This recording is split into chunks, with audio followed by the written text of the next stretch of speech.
নমস্কার, আপনারা দেখছেন সময় কলকাতা। টলি হলি বলি নিয়ে রয়েছে আমি সৈকত। প্রথমে চোখ রাখবো একেবারে হলিউডের দিকে। শুক্রবার বিনোদন দুনিয়ায় বড়সড় চমক দিল নেটফ্লিক্স। হলিউডের বিনোদন দুনিয়ার সব থেকে পুরনো ও জনপ্রিয় ওয়ার্নার ব্রাদার্সের মালিক হবে এখন থেকে নেটফ্লিক্স। শুক্রবার আনুষ্ঠানিকভাবে এই খবর জানানো হয়েছে জনপ্রিয় অনলাইন স্ট্রিমিং প্ল্যাটফর্মের তরফে। 72 বিলিয়ন মার্কিন ডলারের চুক্তির বিনিময়ে নাকি কেনা হবে ওয়ার্নার ব্রাদার্স, এমনটাই জানানো হয় এদিন। বেশ কিছুদিন ধরেই কানাঘুষো শোনা যাচ্ছিল ওয়ার্নার ব্রসের মালিকানা হস্তান্তরের খবর।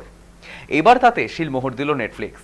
ওয়ার্নার ব্রাদার্সের হাত ধরে দর্শক অতীতে পেয়েছে হ্যারি পটার, গেমস অফ থ্রোনসের মতো জনপ্রিয় ফ্র্যাঞ্চাইজি। নেটফ্লিক্স নানান বাধার সম্মুখীন হতে পারে, তবে সিনে প্রেমীরা এই পরিবর্তনের ফলে আরও নতুন ধরনের কন্টেন্ট পেতে পারে বলে জল্পনা বিনোদন দুনিয়ার।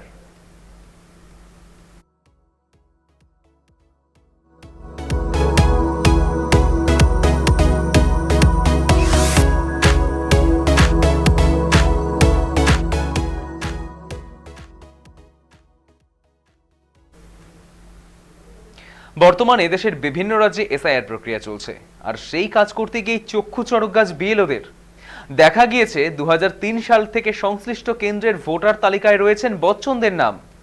ঝাঁসির ইআরও তরফে প্রকাশ্যে আনা তালিকা অনুযায়ী ওরচা গেট সংলগ্ন এলাকার 54 নম্বর বাড়ির বাসিন্দা অমিতাভ বচ্চন। এদিকে 54 নম্বরে কোনো বাড়ির অস্তিত্বই নেই, বরং সেখানে রয়েছে আস্ত এক মন্দির। তোলপাড় ফেলে দিল যোগীরাজ্যের এসআইআর ফর্ম। স্থানীয়দের কথায় অমিতাভ বচ্চন তো দূর, কোচিয়ানায় কোনো বলিউড তারকার আত্মীয়ের বাড়িই নেই। এহেন অদ্ভুতুরে ভোটার তালিকা প্রকাশ্যে আসার পর ঝাঁসি জুড়ে হইচই পড়ে গিয়েছে।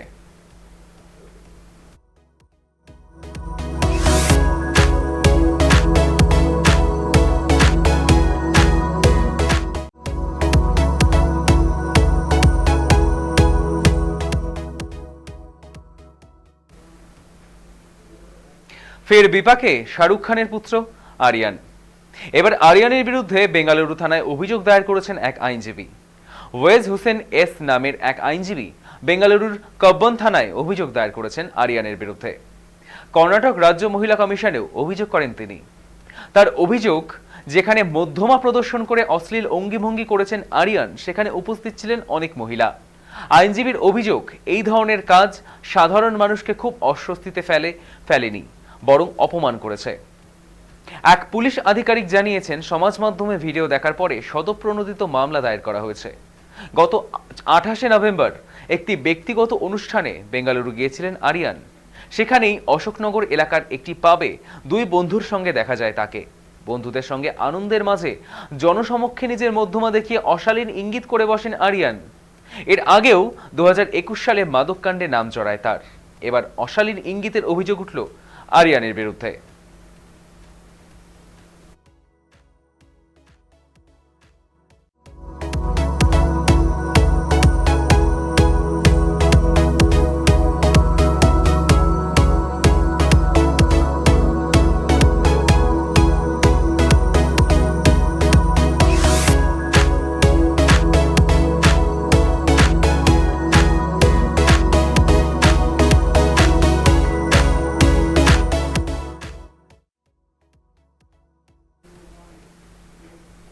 'কাজলের সঙ্গে শাহরুখ খানের বন্ধুত্বের কথা প্রায় সকলের জানা।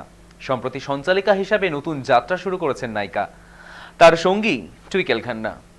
দুই নায়িকার অনুষ্ঠান টু মাচ, যেখানে বলিউডের অনেক অভিনেতা পরিচালকদের দেখা গিয়েছে অতিথি হিসেবে, কিন্তু একবারও দেখা যায়নি বলিউড সুপারস্টার শাহরুখ খানকে। সম্প্রতি এক সাক্ষাৎকারে শাহরুখকেও একই প্রশ্নের সম্মুখীন হতে হয়। তাকে প্রশ্ন করা হয়েছিল, কাজল টুইঙ্কেলের অনুষ্ঠানে কেন তাকে এখনো দেখা গেল না। একদিকে ছবির শুটিং এর ব্যস্ততা, অন্যদিকে কাঁধের ক্ষত, সব মিলিয়ে নাকি সময় বের করতে পারেননি তিনি। অভিনেতা আপাতত ব্যস্ত কিং ছবির শুটিং নিয়ে। প্রথম ঝলকেই নায়কের লুক মন জয় করেছে দর্শকদের। এখন ছবি দেখার অপেক্ষায় দর্শক মহল।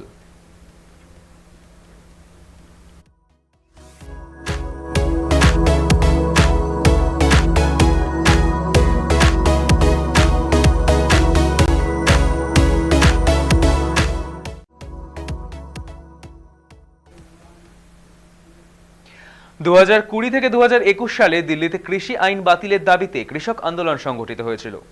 অংশ নিয়েছিলেন পাঞ্জাব, হরিয়ানা ও উত্তরপ্রদেশের কৃষকেরা। সেই সময় এক বর্ষিয়ান মহিলা আন্দোলনকারীকে নিয়ে মন্তব্য করেছিলেন অভিনেত্রী কঙ্গনা রানাওয়াত। কঙ্গনার বিরুদ্ধে দায়ের হয়েছিল মানহানির মামলা। সেই মামলার জন্যই আগামী 15 ডিসেম্বর কঙ্গনাকে পাঞ্জাবের বাতিন্ডা জেলার আদালতে হাজির হতে বলা হয়েছে। বৃহস্পতিবার আদালতে হাজির ছিলেন কঙ্গনার বিরুদ্ধে মানহানির অভিযোগকারী সেই বর্ষিয়ান মহিলা আন্দোলনকারী মহিন্দর কৌর। তার বয়ান রেকর্ড করা হয় এদিন। গত বছর লোকসভা নির্বাচনে মান্ডি কেন্দ্র থেকে সংসদ নির্বাচিত হয়েছেন কঙ্গনা। কাজের জন্য সময়মতো হাজিরা দিতে পারেননি তিনি আদালতে। আদালতের বিচারক ইন্দ্রজিৎ সিংহ পরবর্তী শুনানির দিন অর্থাৎ 15 ডিসেম্বর কঙ্গনাকে উপস্থিত থাকার নির্দেশ দিয়েছেন।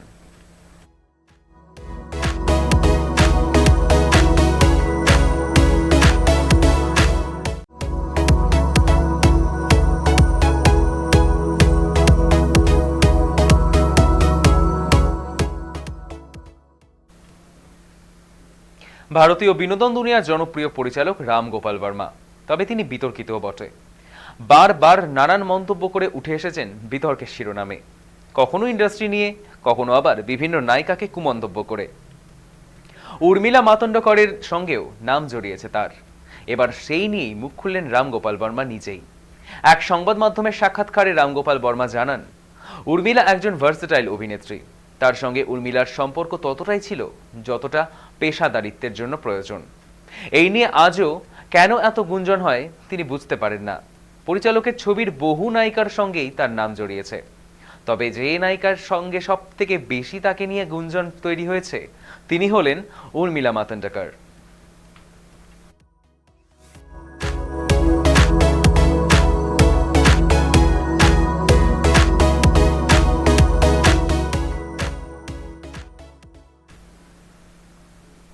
টলি হলি বলি এখনকার মতো এই পর্যন্তই। দেখতে থাকুন সময় কলকাতা। সময় বলবে সময়ের কথা।